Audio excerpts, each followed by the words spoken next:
about the perception of e functioning as a transporter, but there is another parallel line with the u, but as I've identified that as an e, the u correlating is the u is with the u. This is the y stream, that is the w. I don't know why XYZ just popped into my head. Why did people label it XYZ? And need to just pencil in how there could be a pivot in between the two of them. Maybe I have to keep tabs to check if there could be a glockenspiel in the middle of it. Could be. There could be a something in there. In the meanwhile, these two and these two. I keep saying rail network, railway. Yes, in this context I see railway, where perhaps that's when it changes tracks. Yes. Don't know the technical term for those sorts of pieces, but it's the one where the tracks, I see it like that. These bits here at the beginning, the little ones, they're not truly pronounced, but they are existing in there. And sometimes they are pronounced, but they're really fractional. I see those sections functioning similar to that piece that switches the track. I drew that wrong, but that's right. The rail goes this way or it will go straight, that sort of thing. There's probably a way I can bridge it into rail pieces like that. I'm calling it a transporter. It feels like it's functioning as a vehicle or a carriage to transport, but I also see this functioning as you either go this way or you have to go that way. And this point here is your decision-making process. With my, I don't want to call it a disability, that's not fair, but the issues with the prosody stuff and the hesitancy and the inability to flow smoothly is caused by the kinks, these things here. It registers as a kink that will jar my carriage, or if not derail it completely. Yeah, and that's what stops the flow. There was another way I saw it. I'm dealing with a different network which has other directions as well. There's a complication there with one rail network, thou shalt go this way or that way. But it's like there's another network superimposed on top, which could be the English, which has, it feels like it's got like 1, 2, 3, 4, 5, about five. That's how it's sitting. But I just wanted to note a very critical achievement that happened when I started to implement the creation of the transporters. I want to call them transporters for now, to replace the previous use of the same shape, the same letter, E letters. Just replacing it with one where it's superscripted. I hate that term. It's the baseline is shifted up, and it's the ones that occurs before the bracket, the ELAV. It's that one there. I just shifted them up, made them smaller, and it's working beautifully. Absolutely beautiful. I love it. It's fitting beautifully, and I didn't have to tweak this too much. It just fit into place perfectly. But what was really eyebrow raising was how I had to do similar for the U and the I had to create baby ones existing in the font system, but I realized, let's get some nice clear spot here to draw it. The design of my and E has a little tag here, so it can beautifully link a little bit like a cursive into the following letter. There's the and there's the E. So I created two icons, one for one for E. And what was really fascinating is when I had to work on these ones, it's like, do I really need it? Because all I need to do is type a second one. So let's say I'm trying to do a baby ooh here, and it just works so beautifully. It was just beautiful. It was just gorgeous. I just go tap tap and it creates an ooh and it creates an oo. Typographically, it's fitting beautifully. And this is where what confronts me about that, I'm sick of repetitively using so many words because my brain can't auto thesaurus. I see these bits functioning as transporters fractional vowels, yeah, they can be seen that way, but I see them as transporters. There's probably going to be an even better word for it. That's the style of perfection I'm seeing. So if they're not vowels, what are they in terms of this visual communicational type of relationship where I have been able to create this out of just doing a double up 1, 2, and it creates this And this is the case in typography, where when forming these letters, so many parts of a letter's bits, they have special names. I don't know them all, and I don't like them. But this curly bit, I just chopped that from an existing N or an M that's carrying this section here. I haven't done the K yet, but the construction method is you can borrow this part and that part. So there's degrees of the structure of letters. The construction of them is made up of repeated elements that have been borrowed from other letters, coming across as there must have been some component, like I'm just picturing it as perhaps at some point there could have been a tool, a specific chisel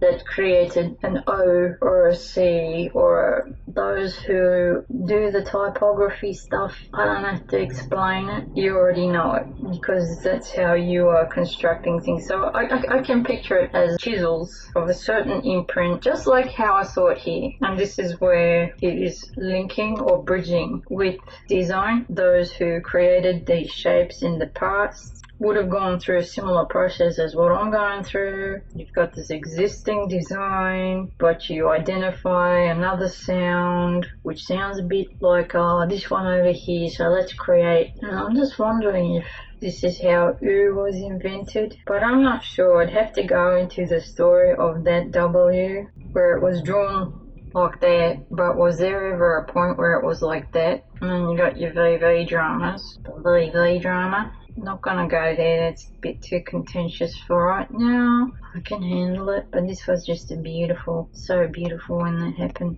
And I'm seeing this phenomena. The same thing happened with my Bulgari letter, which is carrying that Cyrillic B, the P, but wants to function as an F. And during the construction process, that Cyrillic B was inherently present, and the other one that was present was that F.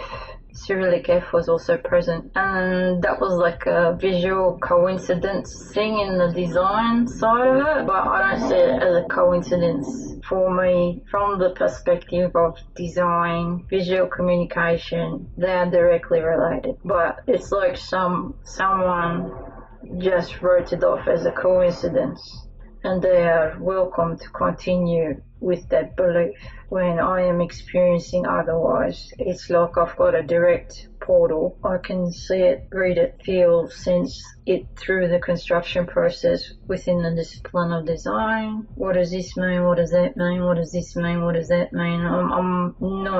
The semantic aspect is there and around, but for me it's through the elements and principles of design itself, and that's through line width and these. Alright, we've got this function of these dotty things. It's a technical drawing level stuff. Yeah, struggling to articulate through the spoken word.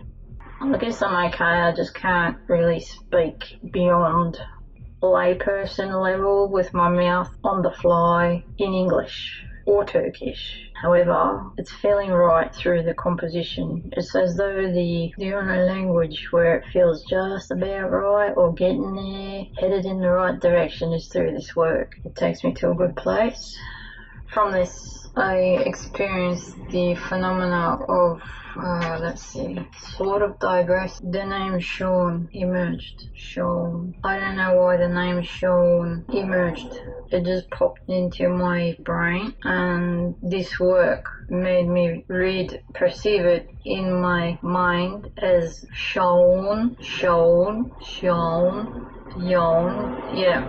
and I saw the Y emerge, similar to a yawn, but more like a vaughan. Yawn, shown.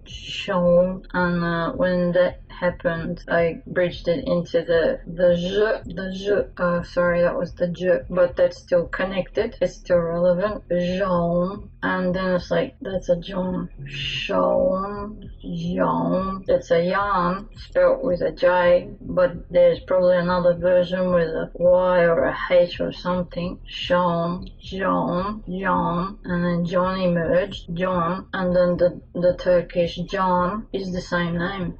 John, and that could also be a Jean. Yeah, I already read it there. But a Jean, let's spell it like Vaughan. Jean, what does John mean? Through this stream, I am not able to see any meaning. Through here, however, through the Turkic stream, John means life, but just life, some living. This is an anemic word for John. Life essence, life, living, breath. I just remember the best description of John was diving from a very high platform. When you go into the water, you go so deep that if you're not experienced, you will fail to time your breathing and you will panic when you hit the bottom. This is if it's at a port, you will panic and you will struggle. You will panic, wondering, shit, am I going to be able to get to the surface of the water without drowning? But then you manage to get your head above the water, and it's that breath, that relief you feel when you take that breath. That is what John feels like for me. Kind of close to baby is born, takes its first breath. That's life. That kind of life of breathing your first breath after you're born. For some people, that's like a miracle, or they will perhaps experience some type of, oh my god, this is life. I can't mesh with that because all I've got is the Hollywood template for something like that. But for the parents who have experienced some form of in-breath upon the birth of their child, where it's probably in the top 5 of their most amazing life experience thingamajiggies, that's what John means for me. But my dictionary is over there, and I don't really want to do further research to tap into its meaningsology through the lens of a dictionary, but there would be a whole lot more. Whoever named their kid Sean or John, this is the bridge towards that Irish-Scottish flair. That Sean is linked to John vocally for me. John, and it's in here just before the N, and this is where the A is kind of neutral but having a bias towards the W strain, or it's an other. There could be a glockenspiel that the A N when it's neutral could be connected to the land of the glockenspiel. The glockenspiel, because of how I saw the G in Vaughan, and this pronunciation probably could have been more ocky, or a loch,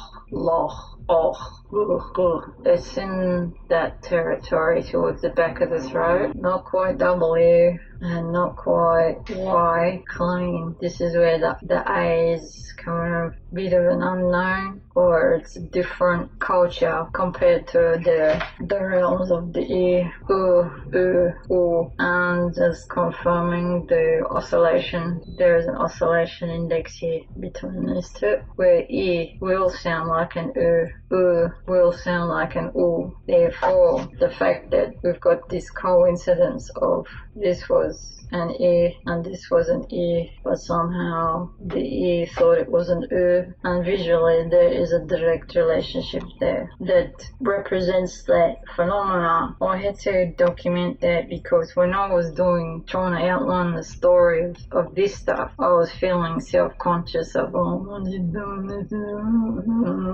where you start feeling self-conscious of why the fuck are you even bothering, and then that happened, and that came from the land of ik and ook, because once upon a time there was an ik and an ook, but someone said there was no e, but it was there. Bir şiir daha var, okuyayım mı? Adım Ayşe. Get used to it.